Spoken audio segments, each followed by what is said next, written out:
시청자 여러분 안녕하십니까? 수요일 아침 뉴스 퍼레이드 윤수영입니다. 중국을 국빈 방문 중인 이재명 대통령이 오늘 상해 임시정부 청사를 찾아갑니다. 방중 기간 시진핑 국가주석 등 중국 권력 서열 1, 2, 3위를 모두 만난 이 대통령은 3박 4일 방중 일정을 마무리합니다. 상하이에서 최지원 기자입니다. 이재명 대통령이 상하이로 이동해 처음 만난 사람은 천진잉 상하이시 당석이었습니다. 이 대통령은 왜곡 또는 잘못된 몇 가지 요소 때문에 양국 국민들에 대한 인식이 나빠졌다며 혐한, 혐중 정서 극복을 위한 상호 노력을 강조했습니다.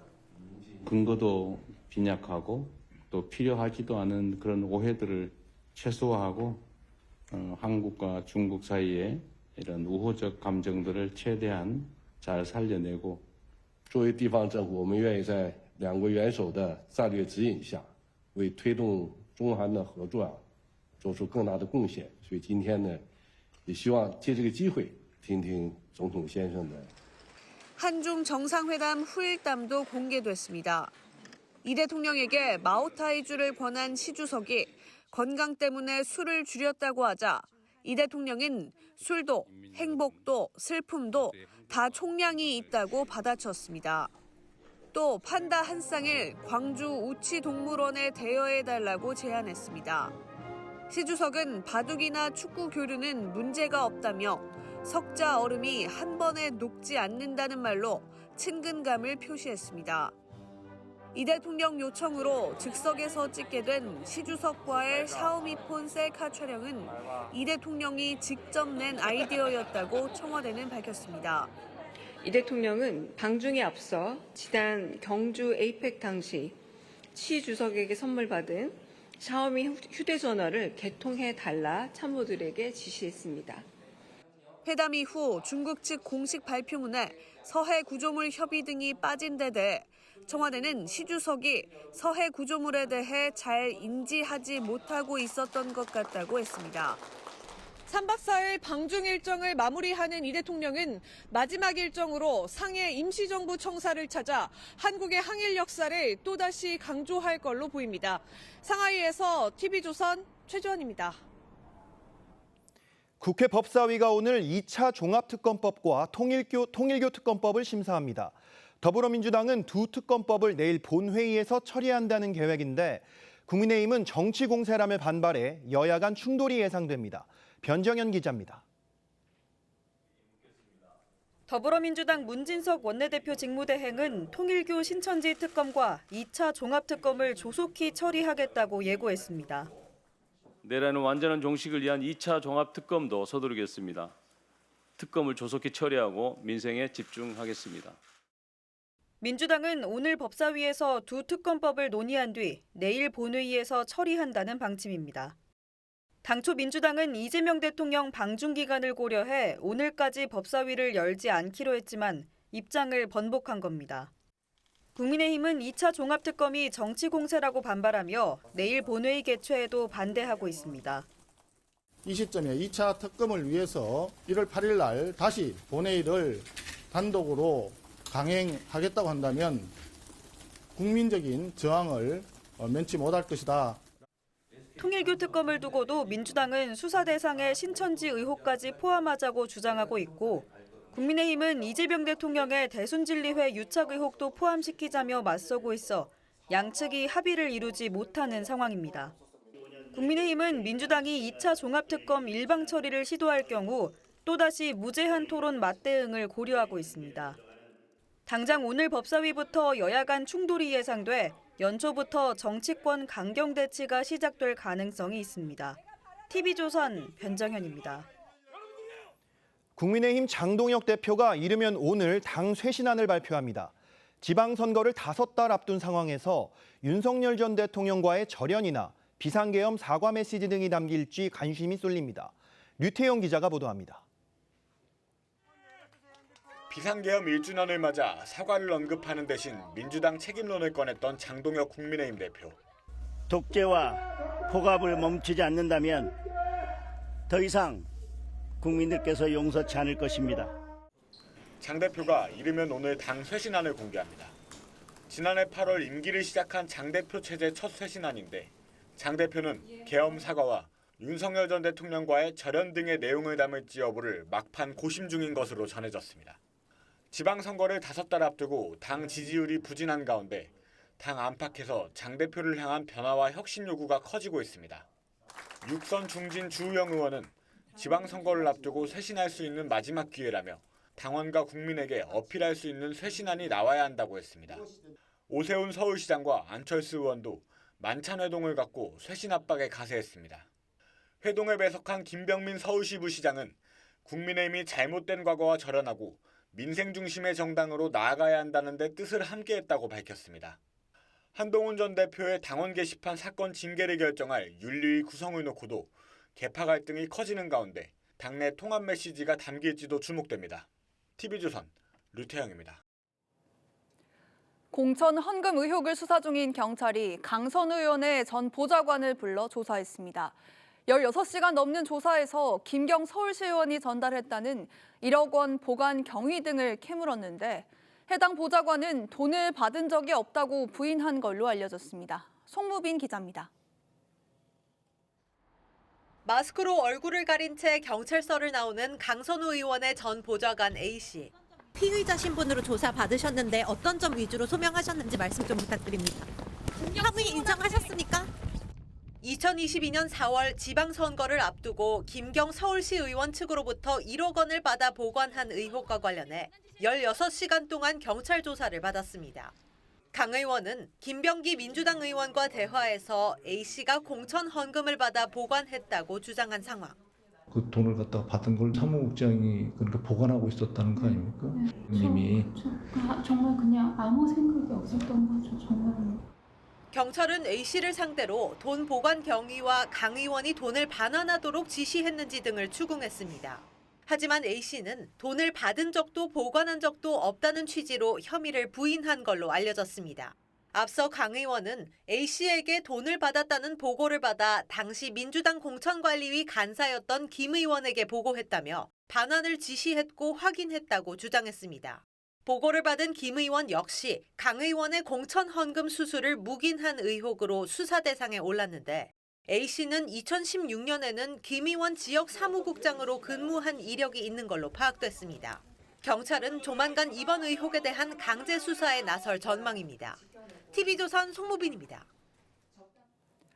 이해훈 기획예산처 장관 후보자가 20, 30대인 세 아들의 재산으로 47억 원을 신고하며 부모 찬스 논란이 커지고 있습니다.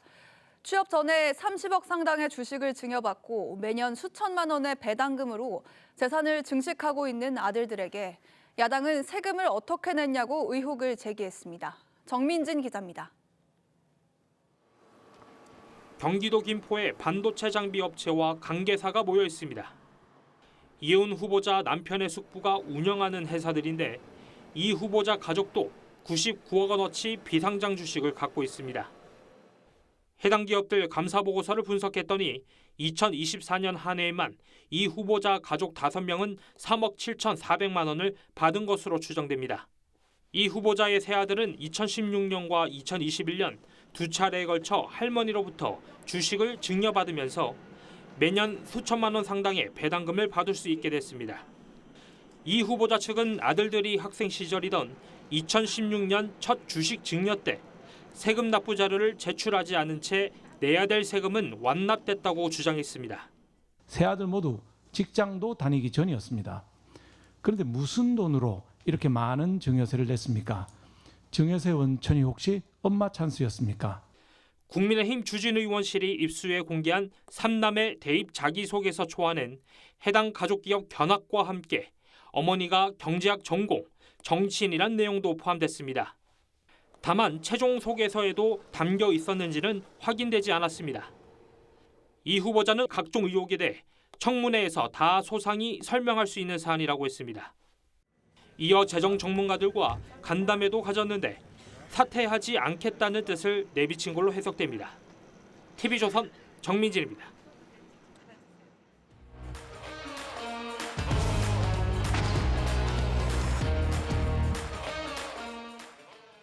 정치권 소식 짚어보는 아침의 맞수 시간입니다. 김진욱 더불어민주당 당대표 언론특보, 윤기찬 국민의힘 법률위 부위원장, 강전애 변호사, 양태정 변호사 나오셨습니다. 안녕하세요. 안녕하세요. 공천 헌금 의혹 파장이 일파만파 커지면서 원내대표직을 사퇴한 민주당 김병기 의원의 거취를 놓고도 논란이 일고 있는데요. 민주당에서 나온 이야기들 먼저 들어보겠습니다. 저도 상당히 좀 당황스러웠어요. 이런 일이 있을 수 있나? 이런 생각이 좀 들었는데 시스템 에러냐 휴먼 에러냐 이런 얘기 하던데 이거는 시스템 에러라기보다는 휴먼 에러에 가깝죠. 김병기 의원님도 당을 우선시하는 분이라고 저는 믿습니다. 당에게 가장 부담 안 가는 결정을 스스로 판단하셔서 하실 것이다라고 생각을 하고요. 선당 후사의 정신을 저는 가지고 있으리라 믿고요. 우선 정청래 대표 공천 헌금 사태에 대해서 시스템이 아니라 휴먼 에러다 이런 표현을 했는데요.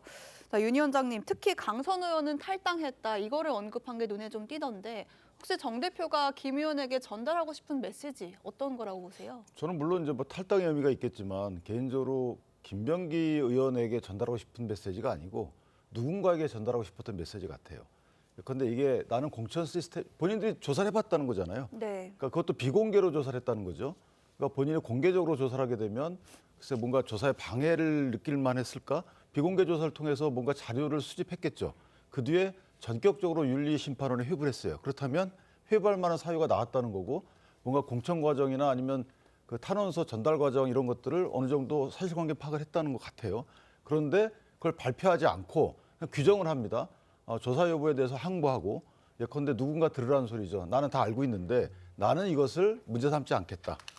그래서 이 개인의 비리인 것이지 공천 시스템 전반적인 과정은 문제 삼지 않겠다라는 것으로 전 들려요. 그래서 누군가에게 보내는 어떤 메시지가 아니냐. 그래서 누군가로 하여금 김병기 원내대표를 좀 의지를 꺾어달라. 뭐 이런 식으로 전 들었어요. 네. 이 민주당 내에서는 김병기 의원이 어떻게 보면은 선당 후사에서 자진 탈당해야 되는 거 아니냐 뭐 이런 목소리가 나오고 있는데 반면에 또 의혹을 소명할 기회는 줘야 한다 뭐 이런 의견도 들리거든요. 김 의원의 거취에 대해서 당내 분위기는 좀 어떻습니까? 지금 좀 전에 말씀 주셨던 것처럼 선당 후사를 좀 해주셔야 되는 거 아니냐라는 목소리가 점점 커져가는 분위기이긴 합니다.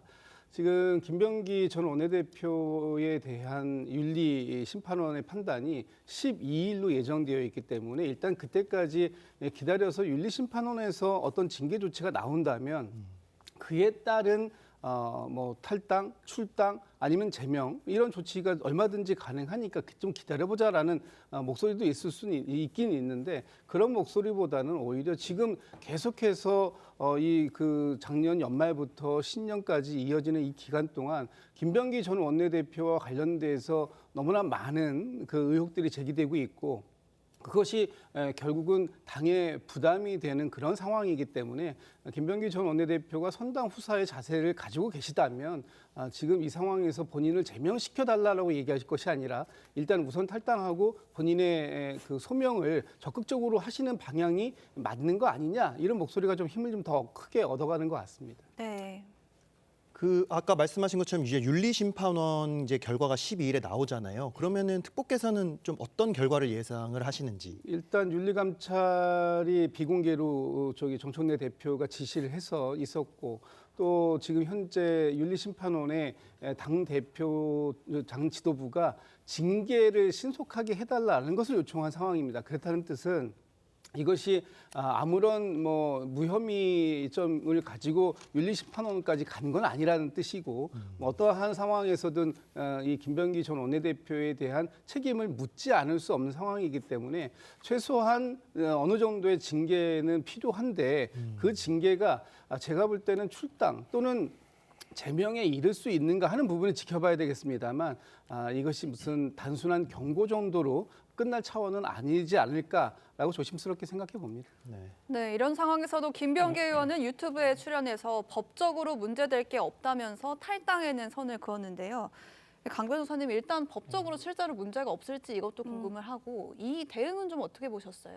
일단 김병기 전 원내대표가 이런 표현을 한 것은 법적인 부분과 정치적인 부분은 나눠서 생각을 해야 된다고 보이는데요. 네. 법적인 부분에 있어서는 이미 여러 사건으로 고발이 됐기 때문에 본인이 수사에 대비하는 상황에서 법적으로 문제가 없다라고 이야기를 하고 있는 것이 아닌가 싶습니다.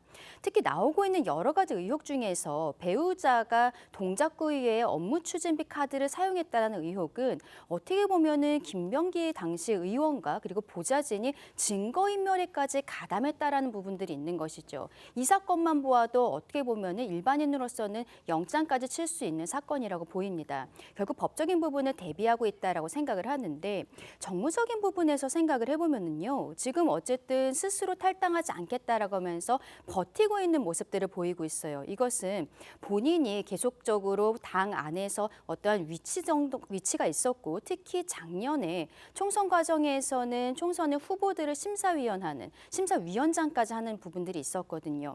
결국에는 같은 당 안에 있는 다른 사람들에게 주는 메시지가 아닌가 싶습니다. 나를 만약에 탈당을 시키고 제명 같은 것을 시켰을 때 다른 사람들도 무시하지 못할 것이다. 그리고 특히 그 과정에 있어서 공천 과정에서 내가 알고 있는 것들을 어떻게 보면은 대외적으로 말을 할 수가 있다라는 것들을 당에게 압박하고 있는 수준이 아닌가 싶습니다. 이 여당발 공천 헌금 의혹 파장이 커지면서 국민의힘은 대여 공세 수위를 높이고 있습니다. 야당 목소리 들어보시죠. 이재명 정권의 3대 권력형 범죄 게이트 진상 규명을 위한 2턱 1조 신속하게 추진해야 합니다. 김현지 부속실장이 반복적으로 등장합니다. 탄원서를 전달받고 보고를 언급한 핵심 당사자인 만큼 국회에 출석해 사실관계를 직접 밝히는 것이 야당이 이른바 이특검 1국조, 그러니까 이제 통일교 공천헌금 특검과 대장동 항소포기 국정조사를 들고 나왔습니다. 이거는 어떤 전략이 깔려 있다고 좀 보시는지요? 국민의힘의 전형적인 물타기 전략이라고 생각을 합니다. 왜냐하면 이재명 정부와 이특검 1국조를 같이 연관시키고 있는데요. 사실 있었던 통일교 이제 불법 정치자금 문제라든가 지금 공천헌금 같은 거는 이재명 정부에서 있었던 일이 아닙니다. 과거 정부에 있었던 일이기 때문에 이거를 2차 특검과 걸부지어서 한다는 것은 사실상 지금 야당 이제 국민의힘에서 이제 그 지지층을 직결시키고 이 2차 특검을 조금 이제 좀 누르려고 하는 게 아닌가, 전 그런 정치적 공세로 보는데요. 사실 2차 특검은 지금 이제 이미 출범해서 지금 수사가 마무리된 3대 특검에서 아직 미처 다루지 못했던 수사기관이라든가 수사 인원의 부족으로 미처 남은 부분을 이제 보완하는 측면인 반면에 사실 이 특검 1국조 같은 거는 이미 경찰에서 수사를 하고 있는 상황이기 때문에 경찰 수사를 지켜보는 것이 더 마땅하다고 생각합니다. 네, 이런 가운데 김현지 실장의 이름이 다시 거론되면서 야당의 공세가 한층 거세지고 있습니다. 이수진 전 의원이 김현지 실장에게 전달한 김병기 의원 탄원서, 이게 어떻게 당사자에게 다시 전달했냐 하는 건데 국민의힘에선 이거를 이제 김 실장이 국회에서 사실관계를 밝혀라 이렇게 얘기하시더라고요. 김현지 실장의 경우는 사실은 이제 국회를 나오지 않기 위해서 총무비서관도 이직을 했잖아요. 자발적인지 아니면 타인지 모르겠지만 그런 상태이고 그 민정수석 비서관실이 사실은 이제 비서관들을 통제하는 이런 감시하는 기구인데 그곳에 다양한 그 변호인 출신들이 이재명 대통령 변호인 출신들이 포진해 있어요. 그리고 그 당시에 저희가 대북송금 사건 때 보면 김현지 실장이 변호사들과 소통해 왔다. 이런 취지를 놓고 보면 객관적인 감시 기능이 없잖아요. 특별감찰관도 수석비서관급 이상이기 때문에 대상도 아니고 없고 그렇다면 국회가 뭔가 견제 기능을 해야 되는 것이기 때문에 일단 출석 요구하게 되면 그럴 필요가 있다라는 점은 분명한 것이고요. 네. 또 하나는 저와 같이 이제 공천 관련해서 탄원서가 들어갔는데 분명히 김현지 실장이 받았다고 이수진 의원 측에서는 얘기를 해요. 통화까지 했다는 거잖아요. 그래서 대표께 보고도 됐다. 현 대통령이십니다. 그렇다면 그게 어떻게 해서 윤리감찰단을 거쳐서 다시 그 검증위원회로 갔는지 해당 인사가 위원장이 검증위원회를 갔다는 거잖아요. 그렇다면 개인적으로 보면 김병기 의원에게 뭔가 사실관계에 대해서 물어볼 수는 있지만 그럼 문제 제기한 사람들에 대해서는 왜 안 물어봤냐. 이 문제 제기한 사람들은 유선상 또는 불러서 분명히 사실관계 확인을 거쳐야죠.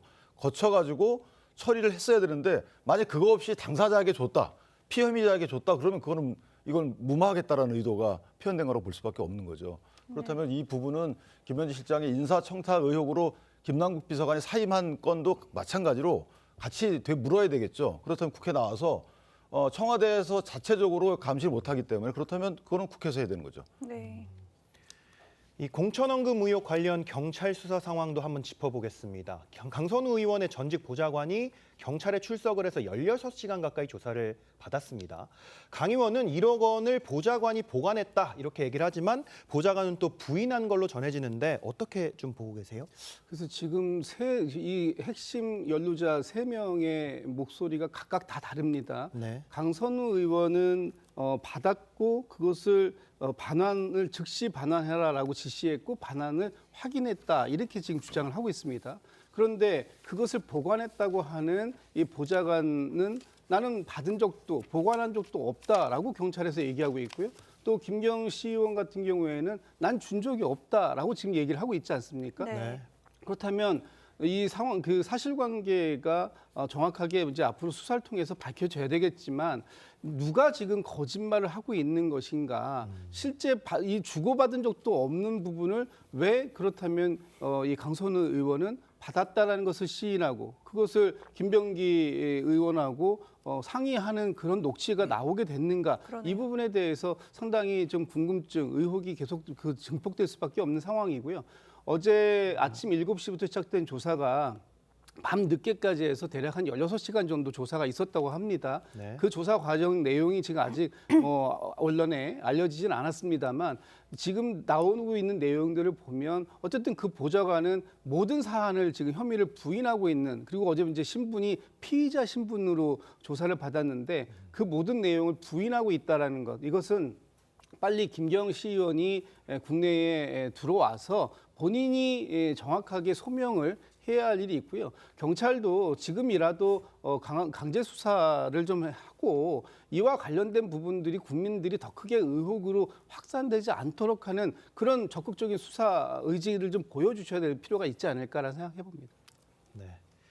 이 다음 소식 짚어보겠습니다. 저희도 매일 전해드리고 있지만 이해운 기획예산처 장관 후보자 관련해서 거의 1일 1 의혹 수준으로 지금 제기가 되고 있습니다. 국민의힘은 연일 의혹을 제기하면서 파상 공세를 펼치고 있고 민주당은 이재명 대통령 결정에 힘을 실어주자는 입장인데 여야 입장 먼저 듣고 오겠습니다.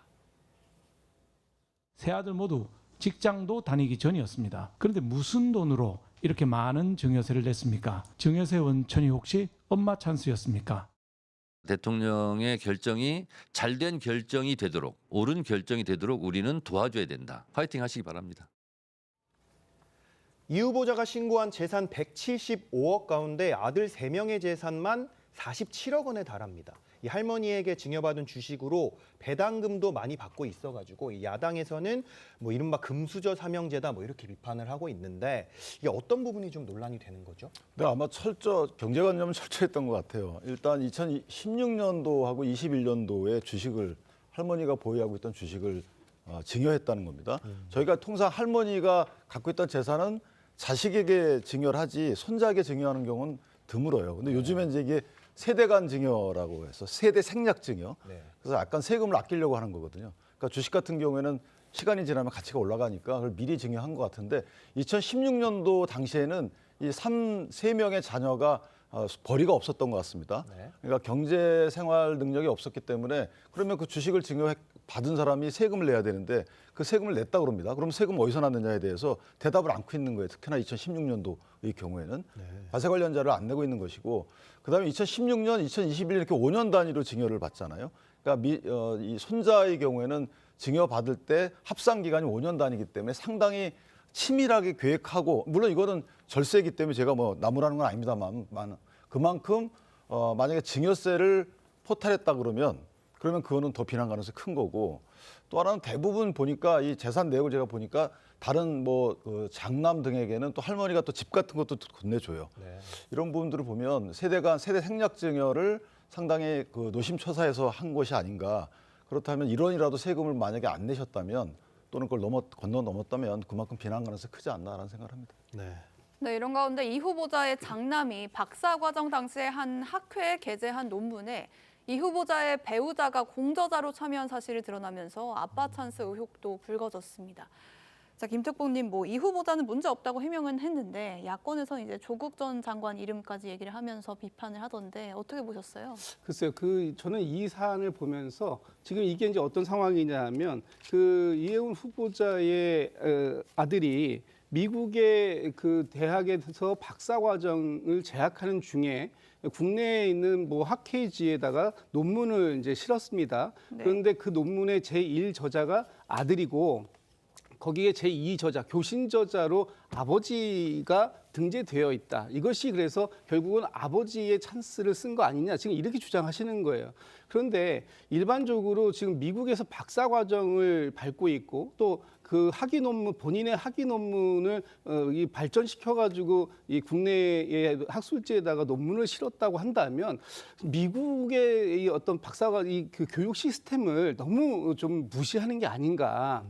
예를 들면 다른 국내 고등학생이 대학에 재학 중인 부모나 또는 가족들의 어떤 힘을 빌어서 교신 저자 또는 제1 저자가 되는 이런 경우들에 대해서는 그럴 수 있다고 대학생으로 재학 중에 논문을 썼다 그러면은 그런 의혹을 받을 수도 있다고 봅니다. 그런데 미국에서 박사 과정을 거의 마쳤고 본인의 박사 논문을 국내에 실을 때 아버지를 교신 저자로 넣었다고 해서 이것이 아버지 찬스를 썼다라고 얘기할 수 있을까? 저는 그 부분에 대해서는 너무 과도한 비판이라고 생각되고요. 어쨌든 지금 이해운 후보자에 대해서 국민의힘에서 많은 의혹을 제기하고 계시는데 이해운 후보자가 어제 지금 본인에게 제기되고 있는 많은 의혹들은 다 인사청문회에서 소명이 가능한 부분이 있다라고 지금 주장을 하는 상황이기 때문에 좀 국민의힘에서 보다 이렇게 계속해서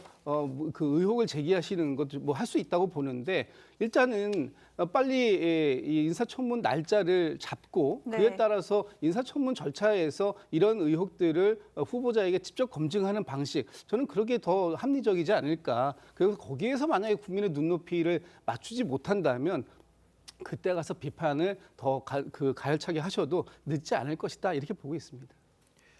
다음 소식 짚어보겠습니다. 장동혁 국민의힘 대표가 이르면 오늘 당 쇄신안을 발표할 예정인 걸로 알려졌습니다. 지방선거를 앞두고 계엄에 대한 사과나 윤 전 대통령과의 절연 여부 이런 게 좀 담길지 궁금한데 어떻게 생각하십니까?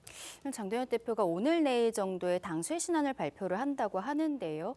저 개인적으로는 아직까지 비어있는 지명직 최고위원에 대한 인선이 있지 않을까 싶습니다.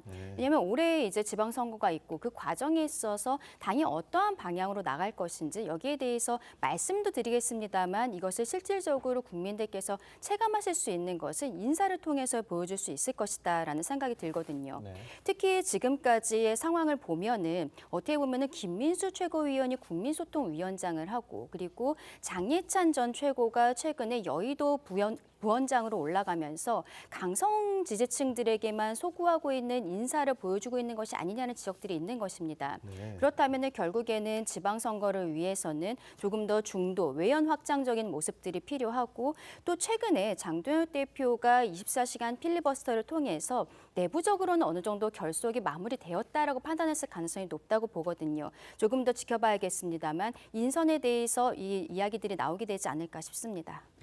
네, 장 대표 체제 위기로는 사실 지난해부터 언급하는 분들이 좀 있었습니다. 그래서 이번 쇄신안 내용이 특히 중요할 것 같은데 양 변호사님은 좀 전향적일 수 있을 거라고 보세요? 저는 매우 부정적으로 봅니다. 왜냐하면 장동혁 대표께서 계속 개혁을 해야 한다 말씀을 하시지만 실제 발언과 행동은 많이 다르거든요. 특히나 이제 한동훈 전 대표에 대한 윤리심판위원회에서의 징계 여부라든가 이번 또 이제 얼마 전 윤리심판위원장이 또 이제 호선됐다고 나오고 있는데 이제 결국 어떤 결과를 나올지 모르겠지만 결국 이제 통합이라든가 지방선거를 치르기 위해서라면 국민의힘 입장에서는 이제 결국 친한동훈계를 이제 포용을 할 수밖에 없는데 그것에서 많이 부정적으로 보이고요. 특히나 이제 실제로 지방선거에서 선수로 나오게 될 오세훈 서울시장이라든가 그 외 다른 후보들이 모두 장동혁 대표에게 좀 더 통합, 좀 더 중도를 지향하는 정책이라든가 포용을 해야 한다고 주장을 하고 있지만 전 그거에 대해서는 아직까지는 미지수라고 봅니다. 네. 이 장동혁 대표가 공석이 된 정책위의장직을 3선인 김성원 의원에게 제안을 했지만 김 의원이 고사한 걸로 전해졌는데요. 이 장 대표가 김 의원에게 정책위의장을 제안했다. 이건 어떤 의도라고 보십니까? 일단 김도읍 의장, 전임 의장의 경우에도 개파색이었다 이런 그 의미가 있었잖아요. 그래서 그 연장선상에서 아마 인선을 했던 것으로 보이고 물론 고사하셨다고 하지만 두 번째는 이제 김성환 의원이 이전에 대통령 경선 당시에 한동훈 전 대표 측에 본부장을 했어요. 그렇기 때문에 친한동훈계로 분류되고 있어 그렇게 강한 활동을 하고 계시지 않기 때문에 저는 개인적으로 원내에서는 친한계를 다 안고 가겠다라는 취지의 표현으로 보여져요. 그러니까 원내 의원들에 대한 메시지로 보여지고 물론 원내에서 일부 다소 아직까지는 서로 간에 뭔가 화해가 안 되는 부분이 없잖아 있지만 그 부분은 추후에 갈지 여부를 결정할 것 같고 일단 원내에는 손을 내민 것이 아니냐 친한계에서 그렇게 해석이 됩니다. 네, 국민의힘은 이른바 당원 게시판 사태 징계 문제를 논의할 새 윤리위원장에 윤민우 가천대 경찰 행정학과 교수를 선출했습니다. 자, 김택보님, 과거 윤 교수가 김건희 여사 옹호했던 내용의 글을 기고했던 게 알려지면서 당내 일각에서 반발이 나오는데 윤리위 잘 돌아갈 수 있을까요? 출발부터 좀 삐걱대는 모습이죠. 특히 윤리위원장의 윤민우 교수가 사이버 안보를 좀 전문으로 했다. 그래서 당원 게시판 문제를 해결하기 위해서 맞춤형으로 임명된 게 아니냐 이런 이제 그 얘기들이 나오고 또 윤리위원 명단 7명이 알려지면서 그중에 3분이 지금 사퇴를 하루 만에 했다라는 그런 상황들이 나오는데 그렇다면 과연 이 윤리위가 어느 정도의 기능을 할 수 있겠는가. 그리고 장동혁 대표가 이 윤리위원회를 구성하는 목적이 너무나 뚜렷해 보인다라는 것 때문에 지금 한동훈계 또는 한동훈 전 대표가 심하게 반발하고 있는 모습이잖아요. 과연 이 윤리위를 통해서 이 당원 게시판 문제를 깔끔하게 정리하고 그리고 새롭게 이 국민의힘이 앞으로 나아가겠다라고 하는 장동혁 대표의 어떤 의도 이런 것들이 충실하게 반영될 수 있을지는 좀 며칠 지켜봐야 될 것 같습니다. 네 분 말씀은 여기까지 듣겠습니다. 감사합니다. 여야에 금품을 줬다고 했다가 부인하는 등 오락가락한 진술을 했던 윤영호 전 본부장은 통일교 정교 유착 의혹의 핵심 인물입니다. 그런데 윤 전 본부장이 경찰 조사에서 또다시 금품 제공 사실을 인정하면서 수사도 급물살을 탈 전망입니다. 허유하 기자가 보도합니다. 경찰 통일교 전담 수사팀은 구치소 접견 조사에서 윤영호 전 본부장으로부터 정치인들에게 금품을 건넸다는 진술을 받았습니다. 지난달 11일과 26일 두 번의 경찰 조사에서 부인했던 윤 전 본부장이 다시 말을 바꾼 겁니다.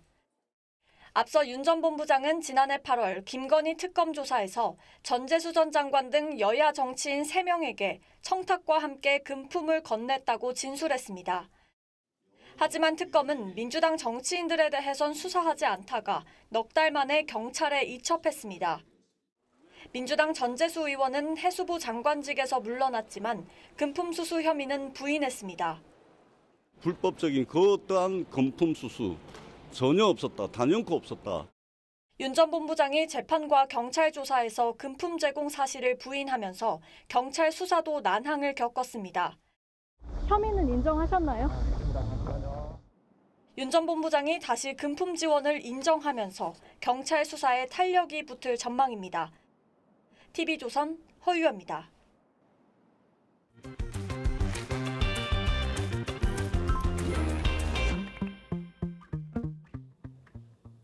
화제의 이슈를 콕 집어 파헤쳐보는 아침의 픽입니다. 새해 들어 파죽지세 상승세를 보였던 코스피가 4,500선을 넘으면서 역대 최고치를 기록했습니다. 코스피 4,500선 돌파의 의미와 전망, 이인철 참 좋은 경제연구소장과 짚어보겠습니다. 안녕하세요. 이 사상 첫 코스피 4,500선 돌파에 이 반도체가 큰 역할을 했다, 뭐 이런 평가가 나오는데 어떻게 보셨는지요? 또 뛸 것 같습니다. 이게 지금 새벽에 뉴욕 증시에서 마이크론 테크놀로지가 10% 올랐습니다. 뉴욕 증시가 또 다우지수는 사상 최고치를 갈아치우고 있는 상황인데요. 젠슨양 CEO가 라스베가스 가전수 기조연설을 했습니다. 반도체 공장 더 많이 필요하다. 업황에 대한 장밋빛 전망을 내놓으니까 마이크론이 2자릿수, 샌디스크는 28% 하루 만에 올랐습니다. 근데 우리 장의 특징은 뭐냐? 전약 후강. 개장 초 잠깐 약보합세로 출발하는데 바로 이내 반등을 합니다. 새 거래 3일 동안 4,300 찍고 4,400, 4,500을 돌파했는데 돌파의 주역은 말씀하셨던 것처럼 반도체였습니다. 반도체주 투톱은 지금 삼성전자가 6일 연속 올랐고요. SK하이닉스는 9일째 상승세를 이어가고 있습니다. 네. 그러다 보니 반도체 투자하지 않은 이 동학개미들 10명 가운데 4명은 손실을 보고 있습니다. 네, 소장님도 상승을 예상하셨지만 증권가에서는 5,200선까지 보고 있더라고요. 어떻게 보세요? 예상보다 너무 상승 속도가 빠르다라는 겁니다. 그러자 증권사들이 뒤늦게 이제 지수 전망치를 올리고 있습니다. 특히나 지금 보니까 키움증권의 경우에는 가장 보수적으로 봤었어요. 하단이 코스피 올해 3,500선까지도 내려갈 수 있다라고 봤던 증권사가 상단을 5,200포인트까지 올렸습니다. 네. 그리고 대신증권은 무슨 얘기냐. 4,500은 기본이고 시작일 뿐 1분기 내 5,000포인트 갈 수 있다라는 겁니다. 1분기면 지금 2달 반 이내거든요. 네. 자, 그러다 보니 지금 이런 장밋빛 전망의 배경은 뭐냐? 크게 세 가지입니다. 실적, 또 하나는 유동성, 또 하나는 수급, 외국인인데요. 실적, 삼성전자가 내일 4분기, 지난해 4분기 실적을 발표합니다. 분기 영업이익이 20조 원 갈 것이다라는 전망이 나오고 있습니다.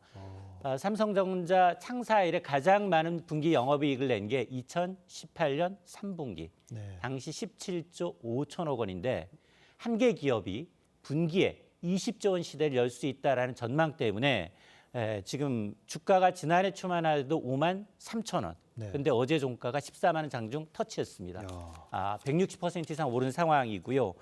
증시 유동성 자금도 늘고 있습니다. 대기성 자금으로 일컫는 이제 투자자 유택금, 고객 예탁금이 90조 원 넘어서 사상 최대를 기록하고 있고 여기에다가 키움증권은 외국인의 수급이 좀 더 이어진다면 반도체가 더 가준다면 오히려 연내 6,000포인트까지 갈 수 있다라는 겁니다. 다만 너무 급하게 올랐어요. 쉬지 않고 올랐다는 것 언제 조정이 와도 정말 괜찮다.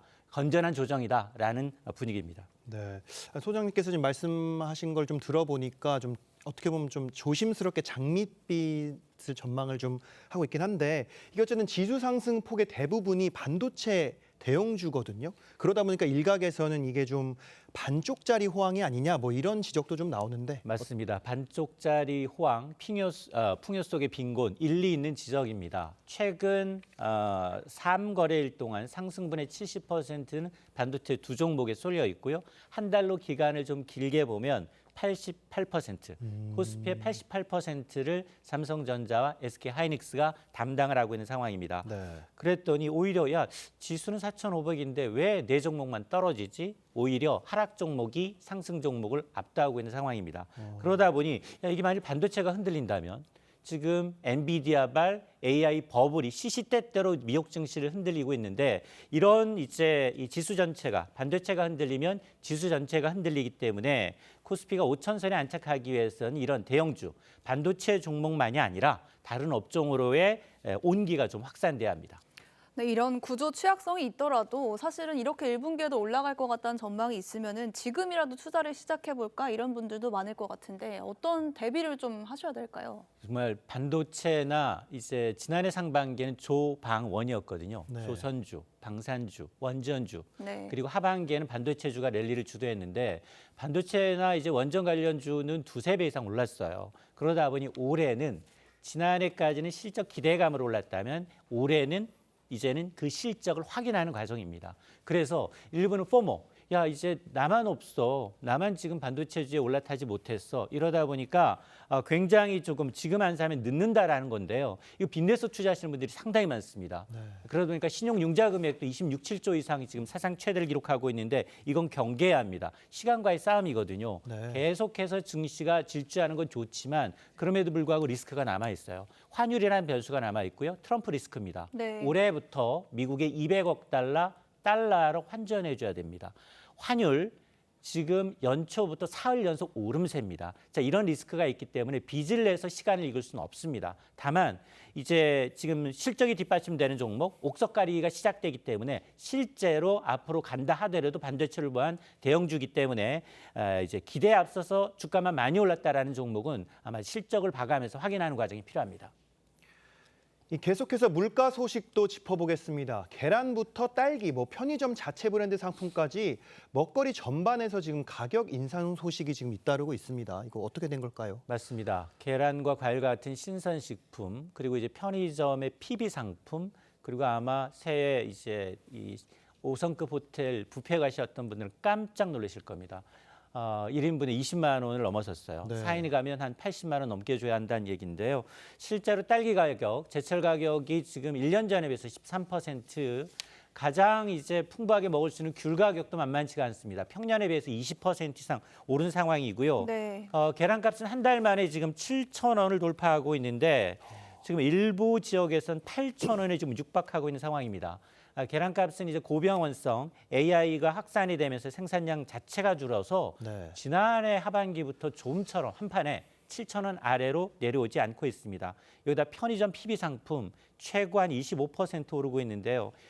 1인 가구 편의점은 참새방앗간 아니에요. 꼭 들려서 필수 먹거리 구매해야 되는데 이게 가성비라는 말조차 좀 무색해진 상황입니다. 국민들이 식사하고 후식으로 즐겨 마시는 커피값도 크게 올랐다는 보도가 있던데 지난해 12월에 7.8% 올랐던데 너무 많이 올랐더라고요. 맞습니다. 연초부터 또 커피 가격이 저가 브랜드부터 슬금슬금 오르기 시작했습니다. 실제로 지난해 12월 커피 소비자 물가는 1년 전에 비해서 7.8%가 올랐는데 네. 가장 큰 이유는 기후위기와 환율 때문에 그렇습니다. 커피 원두 주산지가 베트남, 브라질인데 워낙에 지금 생산국이 가뭄과 폭우로 인해서 생산량 자체가 30% 넘게 급감을 한 상황이고요. 특히 이제 환율이 1,400원대에서 고환율로 지속되다 보니 원두 전액을 수입하는 수입 단가가 높아져서 가격에 고스란히 반영이 되고 있다는 건데요. 이러다 보니까 저가 커피, 인스턴트 커피, 편의점에서 파는 파우치 커피뿐만 아니라 집에서 먹는 커피까지도 오르고 있는 상황입니다. 소장님, 그러면 올해 물가 전망 아주 짧게 좀 이야기를 해주실 수 있으실까요? 일단 한국은행은 올해 한 물가 상승률 2.1% 얘기하고 있는데 환율이 1,400원대로 고착화되면 2.3% 이상 오를 수도 있다라고 보고 있거든요. 오른다. 그래서 지금 제가 가장 급한 건 뭐냐? 환율 안정입니다. 네. 환율이 좀 안정이 돼야지 지금 기름값도 굉장히 역대급으로 낮아지고 있지만 우리만 굉장히 고가의 이제 비용을 지금 치르고 있는 상황이기 때문에 물가 안정을 위해서는 일회성 어떤 조치보다는 구조적인 조치가 좀 필요한 상황입니다. 네, 오늘 소장님 말씀 여기까지 듣겠습니다. 감사합니다. 마두로 대통령 체포 직후에 베네수엘라 석유 통제권을 장악하겠다는 뜻을 노골적으로 드러낸 트럼프 대통령이 조만간 미국 석유업체와 만난다고 밝혔습니다. 미국 기업들의 투자로 베네수엘라 석유 시설을 재가동하겠다고 하는 등 석유 장악에 속도를 내는 모습입니다. 김자민 기자입니다. 공화당 하원 의원이 자리한 연설장. 트럼프 미국 대통령이 베네수엘라 석유 기반 시설을 재건할 미국 석유 회사들과 조만간 회동하겠다고 말합니다. I'm also meeting with oil companies. Let's go. You know what that's about. We've got a lot of oil to drill, which is going to bring down oil prices even further. 미국 기업이 선투자로 시설을 복구하고 수익 등을 통해 비용을 보전받겠다는 건데 투자 동료를 위해 기업에 보조금을 지급하는 방안까지 거론했습니다. 언론 인터뷰에선 석유 시설을 다시 가동 상태로 만드는데 18개월도 걸리지 않을 것이라며 속도전 의지를 피력했습니다. 세계 최대 원유 매장량을 자랑하는 베네수엘라의 석유 통제권을 장악하고 이권도 챙기겠다는 의지를 노골적으로 드러낸 겁니다. 마두로 대통령이 미국에 구금된 베네수엘라는 미군의 군사작전을 전쟁 범죄로 규정하고 검찰 조사를 벌이겠다고 밝혔습니다. Los jefes de Estado en ejercicio gozan de inmunidad personal absoluta. Eso significa que no pueden ser arrestados ni procesados por tribunales extranjeros. 불안한 정세가 이어지면서 미 석유 기업들이 트럼프의 바람대로 투자에 적극적으로 나설지는 미지수라고 외신은 지적했습니다. TV조선 김자민입니다. 세계 최대 IT 가전박람회 CES가 본격 개막했습니다. 올해 화두는 단연 몸을 얻은 AI, 이른바 피지컬 AI입니다. 사람을 대신해 집안일을 하고 위험한 산업 현장을 누빌 로봇들의 모습이 속속 공개되고 있는데요. 정교한 동작까지 해내는 모습에 감탄이 쏟아지고 있습니다. 임유진 기자가 미국 현지에서 보도합니다. 네 발 달린 로봇개들이 K-팝에 맞춰 화려한 칼군무를 선보입니다. 사람을 쏙 빼닮은 로봇은 팔과 머리를 360도 자유자재로 돌립니다. 현대차가 공개한 인간형 로봇 아틀라스입니다. Atlas has 360-degree cameras, see in all directions, so it understands when people are approaching, which is part of our holistic safety concept. 56개 관절을 모두 회전할 수 있고 손에는 촉각 센서가 달렸습니다. 2028년부터 현대차 북미 공장에 도입됩니다. Robots will take on physical strain, so people can focus on oversight, decision making, and problem solving.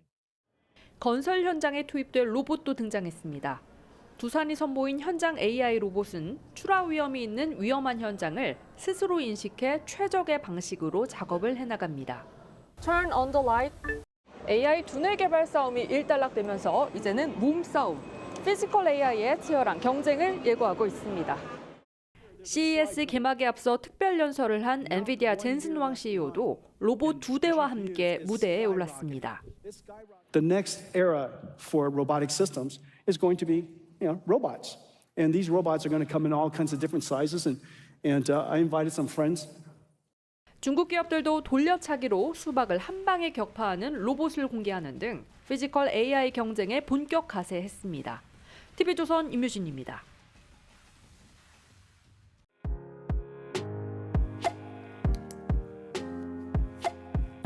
렌즈에 담긴 그 순간 그 의미를 짚어보는 시간이죠. 사진 기자가 선택한 아침의 한 장입니다. 오늘은 조선일보 사진부 오종찬 기자와 함께합니다.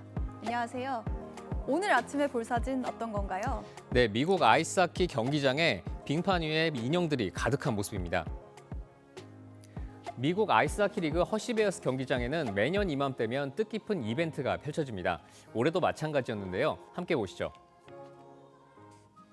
홈팀이 첫 골을 넣자마자 관중석에서 일제히 곰인형을 던지기 시작했습니다. 아이스링크는 금세 발 디딜 틈 없이 인형으로 가득 채워졌는데요. 경기는 잠시 중단되고 경기장은 축제 분위기로 바뀌었습니다. 이날 관중들이 던진 인형은 무려 8만 1천여 개로 집계됐습니다. 사진으로 봐도 정말 장관인데요. 근데 이런 이벤트가 열리는 목적이 뭐라고 합니까? 네, 이 행사는 홈팀 허시베어스가 25년째 매년 열고 있는데요. 자선단체에 인형을 기부하기 위한 이벤트라고 합니다. 이렇게 모인 인형들은 연말 크리스마스 기간에 40여 곳의 자선단체에 보내집니다. 어른과 아이들 할 것 없이 이날만큼은 정성스레 곰인형을 준비하는데요. 작년에는 10만 2천여 개의 인형이 모여서 이 분야 세계 기록을 세우기도 했습니다. 단순한 축제인 줄 알았는데 따뜻한 온정이 넘치는 이벤트였네요. 지금까지 아침의 한 장이었습니다. 오늘 출근길에는 추위 걱정 없겠습니다. 현재 서울이 영상권으로 출발하고 있는데요. 다만 오후부터 찬 공기가 유입되면서 내일 아침에는 서울이 영하 9도, 체감온도 영하 14도의 강추위가 찾아오겠습니다. 들쑥날쑥한 기온 변화에 건강관리 잘 해주셔야겠습니다. 중부는 오전까지, 남부는 오후까지 초미세먼지 농도가 높아질 텐데요. 먼지는 찬바람이 불어들면서 조금씩 해소되겠습니다. 연일 건조한 날이 이어지는 가운데 오늘 전국에는 초속 15에서 20m 안팎의 강풍이 불겠습니다. 계속해서 불조심해 주시기 바랍니다. 오늘 전국 하늘은 차차 맑아지겠습니다. 제주는 흐린 가운데 오후까지 비나 눈이 내리겠습니다. 현재 기온 보시면 서울이 1.7도, 대전은 영하 0.4도 가리키고 있고요. 한낮 최고 기온은 서울이 1도, 대전 5도, 울산은 8도로 어제와 비슷하거나 조금 높겠습니다. 금요일 밤 중부를 시작으로 주말에는 대부분 지역에 눈이나 비가 내리겠습니다. 오늘의 날씨 박선민입니다. 이상으로 수요일 뉴스 퍼레이드 마칩니다. 저희는 내일 아침 7시 24분에 뵙겠습니다. 고맙습니다.